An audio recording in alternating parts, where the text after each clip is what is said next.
നമസ്കാരം. KPCC ഓഫീസിന്റെ മുറികളിൽ പീഡന പരാതികൾ കൊണ്ട് നിറഞ്ഞ അവസ്ഥയാണെന്ന് CPM പത്തനംതിട്ട ജില്ലാ സെക്രട്ടറി രാജു എബ്രഹാം. ഇനി ഒരു പരാതി കൂടി അവിടെ വെക്കാൻ ഇടമില്ലാത്തതുകൊണ്ടാണ് ഇപ്പോൾ കിട്ടിയ പരാതി KPCC പോലീസിന് കൈമാറിയതെന്നും രാജു എബ്രഹാം പറഞ്ഞു.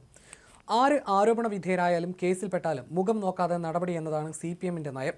മുകേഷിനെതിരെ കേസ് വന്നപ്പോൾ അദ്ദേഹം പോയി ജാമ്യമെടുത്തു. രാഹുൽ മാങ്കൂട്ടത്തിനെതിരെ കേസുണ്ടായപ്പോൾ ജാമ്യമെടുക്കാതെ ഒളിവിൽ പോയി. അതാണ് ഈ രണ്ട് കേസുകളും തമ്മിലുള്ള വ്യത്യാസം.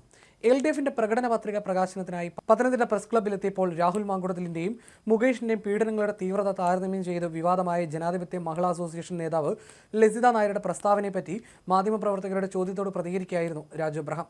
ലസിത അങ്ങനെയൊന്നും പറഞ്ഞിട്ടില്ലെന്നാണ് താൻ ചോദിച്ചപ്പോൾ പറഞ്ഞതെന്നും രാജു എബ്രഹാം പറഞ്ഞു. രാഹുൽ മാങ്കൂട്ടത്തിൽ നിശ്ചയിച്ച സ്ഥാനാർത്ഥികളാണ് ജില്ലയിലെ കോൺഗ്രസിന്റെ ഭൂരിപക്ഷം സ്ഥാനാർത്ഥികളും.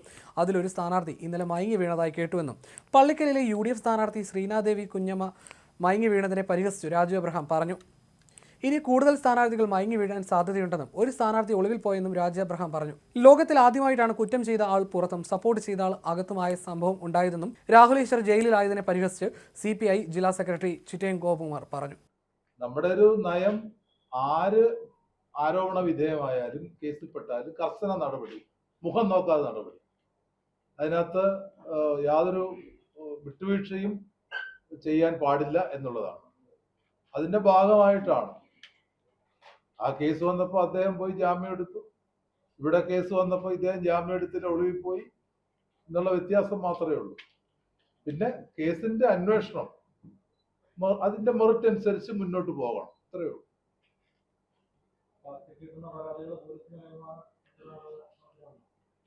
ഇവിടെ പാർട്ടിക്ക് കിട്ടുന്ന പരാതി അത് ഈ KPCCയുടെ ഒരു നടപടിയാണ്.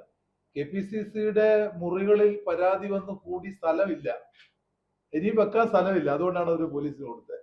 അതുപോലെ പരാതി വന്ന് കൂടി കിടക്കുക KPCCയുടെ മുമ്പിൽ. മുഴുവൻ പീഡന പരാതികളാണ്. പീഡന വിദഗ്ധന്മാരാണ് KPCCയെ നയിക്കുന്നത്. ഇവിടെ തന്നെ രാഹുൽ മാങ്കൂട്ടത്തിൽ നിശ്ചയിച്ച സ്ഥാനാർത്ഥികളല്ലേ ഈ ജില്ലയിലെ കോൺഗ്രസിന്റെ ഭൂരിപക്ഷം സ്ഥാനാർത്ഥികളും. ഇന്നലെ അതിന്റെ ഒരു സ്ഥാനാർത്ഥി മയങ്ങി വീണെന്ന് കേൾക്കുന്നു. ശരിയാണോ നമുക്കറിയില്ല. ഇനി കൂടുതൽ സ്ഥാനാർത്ഥികൾ മയങ്ങി വീഴാൻ പോയി. അതെല്ലാം ജനാധിപത്യത്തിന്റെ ഭാഗമായി KPCC അനുവദിച്ചു കൊടുത്തിട്ടുള്ള സംഭവങ്ങളാണ്. ലോകത്തിന്റെ ചരിത്രത്തിൽ കുറ്റം ചെയ്തവൻ പുറത്തും സപ്പോർട്ടിനകത്തുള്ളത് ഈ ഒരു കേസ് മാത്രമാണ്. എനിക്ക് കേസ് കൊടുക്കും കൊടുക്കണ്ടേ?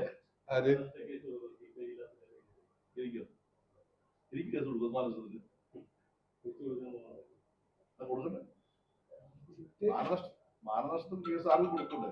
ഉപയോഗിക്കുന്ന ബാധ്യത കൊടുക്കുന്നുള്ളൂ.